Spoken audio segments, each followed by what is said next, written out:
नमस्कार दोस्तों, स्वागत है आपका हमारे चैनल पर। इस पार्ट में हम भारत की फसलों के बारे में बात करेंगे कि कौन सी रबी की फसल है, कौन सी खरीफ की फसल है।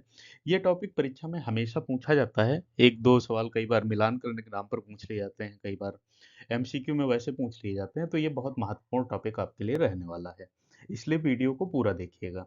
यदि आप चैनल पर नए हैं तो इसको सब्सक्राइब कर लीजिएगा, जिससे कि यहाँ पर अपलोड किए जाने वाले करंट अफेयर आपको रेगुलर मिलते रहें। करंट अफेयर कई पेपर को देखकर फिर आपके लिए बनाए जाते हैं। स्टैटिक जीके से संबंधित पोर्शन भी यहाँ पर कंप्लीट कराया जा रहा है, जो आपकी तैयारियों में बहुत महत्वपूर्ण भूमिका निभाने वाला है। तो चैनल पर आप नए हैं तो सब्सक्राइब जरूर कर लीजिएगा। देखिए, भारत में क्या है, अगर हम पढ़ेंगे कहीं पर भी तो सबसे पहले यही लिखा मिलता है कि भारत जो है गांवों का देश है। गांवों का देश है मतलब एक ज्यादा आबादी गांव में रहती है। अब आबादी गांव में रहती है तो कहीं ना कहीं से वो कृषि पर निर्भर रहने वाली है। भारत की जलवायु जो है वो सर्दी, गर्मी, बरसात और बसंत इसमें बटी हुई है। इसलिए यहाँ की जो जलवायु है, मिट्टी है, वो हर जगह की मिट्टियों में भी बहुत भिन्नता पाई जाती है। मिट्टी पर हम आपके लिए अलग से एक टॉपिक देंगे, बनाएंगे पूरा, जिससे कि भारत की मिट्टियों को आप आसानी से समझ सकें, पढ़ सकें। तो चूंकि यहाँ की मिट्टियाँ अलग हैं, जलवायु अलग है, इसलिए अलग अलग फसलें अलग अलग समय पर उगाई जाती हैं, जो कि फसल चक्र कहलाता है। मतलब हमेशा एक फसल हम यहाँ पर नहीं उगाते हैं। समझते हैं कि कैसे फसलों का विभाजन हुआ है। मौसम, मिट्टी की गुणवत्ता, इन सबको देखकर फसलों का विभाजन किया गया है। क्योंकि ऐसा नहीं कि आप किसी भी समय में कोई भी फसल उगाने लगेंगे और उसकी पैदावार बेहतर हो जाएगी। ऐसा नहीं होता है। कहीं पर कपास अच्छा हो रहा होगा तो कहीं पर धान अच्छा हो रहा होगा। ऐसे करके हमारे यहाँ फसलें होती हैं। तो जो पहला इसका भाग है वो है खरीफ की फसल। खरीफ की फसल जो इसकी बुआई होती है वो जून और जुलाई में होती है। यानी जब बारिश शुरुआत होने वाली होती है तब खरीफ की फसल बोई जाती है। और इसका जो कटाई है वो अक्टूबर से नवंबर में की जाती है। कब बुआई हुई? जून और जुलाई में इसकी बुआई हो गई और नवंबर अक्टूबर में इसकी कटाई हो गई। इसमें मुख्य फसल कौन सी आती है? धान है, मक्का है, ज्वार है, बाजरा है, कपास है, सोयाबीन है, मूंगफली है, गन्ना है। आप में से जो गांव से हैं वो इसको बखूबी समझ रहे होंगे। तो ये जो फसलें हैं ये वहां पर आराम से उगाई जाती हैं खरीफ के मौसम में। ये खरीफ की फसलें कहलाती हैं। ट्रिक इसकी क्या है? महर के गधे ने दिल से बाजा बजाया। ट्रिक पर आप ज्यादा ध्यान मत दीजिए, हमने इसको लगा दिया है। लेकिन आप बस सीधे सीधे याद रखिएगा। मक्का, अरहर, गन्ना, धान, तिलहन, बाजरा और ज्वार। हल्का हल्का पानी इनमें आवश्यक रहता है। उसी मानसून के आने पर ये फसलें बोई जाती हैं। दूसरा जो भाग रहता है वो है रबी की फसल का।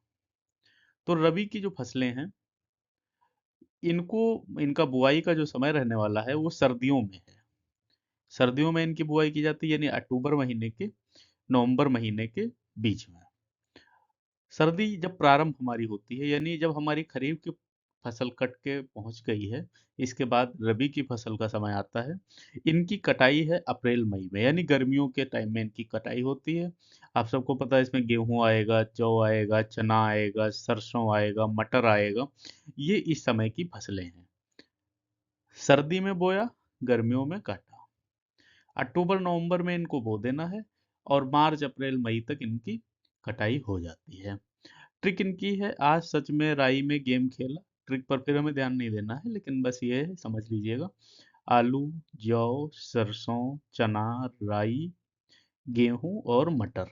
इसमें जो मुख्य फसल हमारी रहने वाली है वो गेहूं है। और जो सबसे ज्यादा पूछी जाती है वो चना है।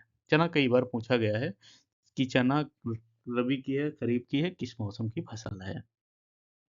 जायद की फसलें, इनको, जायद की फसलें जो है मार्च से जून तक में उगा लिया जाता है। जो आप ऐसे समझो, इसकी ट्रिक सीधे सीधे समझो। जो रसीले फल हैं, ठीक है, तरबूज, खरबूज, ककड़ी, मूंग, लोबिया, ये सब इसकी जायद की फसलें हैं, जिनमें रस ज्यादा रहता है। इन फलों में आप देखोगे कि गर्मियों में ही आते हैं ना, ये ककड़ी हो गई, खीरा हो गए, तरबूज हो गया, ये सब उसमें आते हैं। तो ये हमारी जायद की फसलें हैं। इसमें ज्यादातर ये ऐसे फल ही आते हैं। मुख्य हमारी रहती हैं धान और गेहूं। जो कि खरीफ और रबी की फसलें हो जाती हैं। और बहुत सारी फसलें हैं जैसे नकदी फसलें हैं, कपास, गन्ना, चाय, कॉफ़ी, तंबाकू, मसाले। अब इनको नकदी फसलें क्यों कहते हैं? ये हमारे लिए समझने की बात है। देखो होता क्या है, जैसे हमारी चाय की पैदावार जैसे हुई, ऐसे बाज़ार गई, बिक गई। गन्ना जैसे उपजा, बाज़ार गया, ऐसे बेच दिया गया, मिल गया, बिक गया। मसाला जैसा वो हुआ, ऐसे ले गए, बेच दिए। तो ये हो गई कि एक तरफ उगाए, एक तरफ बेच दिए।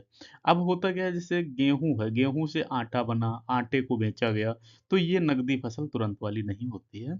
ये हो गई हमारी नकदी फसलें। फिर है बागवानी फसलें। आम है, केला है, संतरा है, सब्जियां हैं, फूल हैं, ये बागवानी फसलें होती हैं। मतलब जैसे जिनकी बागवानी की जाती है, जिनको बचाने के लिए एक समय पर लोग लगाए जाते हैं, जिनकी सुरक्षा या जिनकी पैदावार उस हिसाब से की जाती है। दलहनी फसलें क्या होती हैं? चना है, अरहर है, मूंग है, उड़द है, जो दालें हैं ये दलहनी फसलें हो गई। और जो तेल जिनसे निकलता है, सरसों है, सूरजमुखी है, तिल है, मूँगफली है, तो ये हमारे लिए तिलहनी फसलें हो गईं। तो ये फसलों का हमें पढ़ना रहेगा, हमारे लिए महत्वपूर्ण है। ज़्यादातर ये निर्भर करता है कि कैसी वहाँ की मिट्टी है, किसी स्थान की मिट्टी कैसी है, वहाँ की भौगोलिक स्थिति कैसी है, इन चीज़ों पर ये निर्भर करता है। तो ये हमारे लिए पढ़ना महत्वपूर्ण हो जाता है। यदि आप अभी चैनल को सब्सक्राइब नहीं किए हैं, तो सब्सक्राइब कर लीजिएगा। वीडियो पसंद आया तो लाइक करिएगा, कमेंट करिएगा।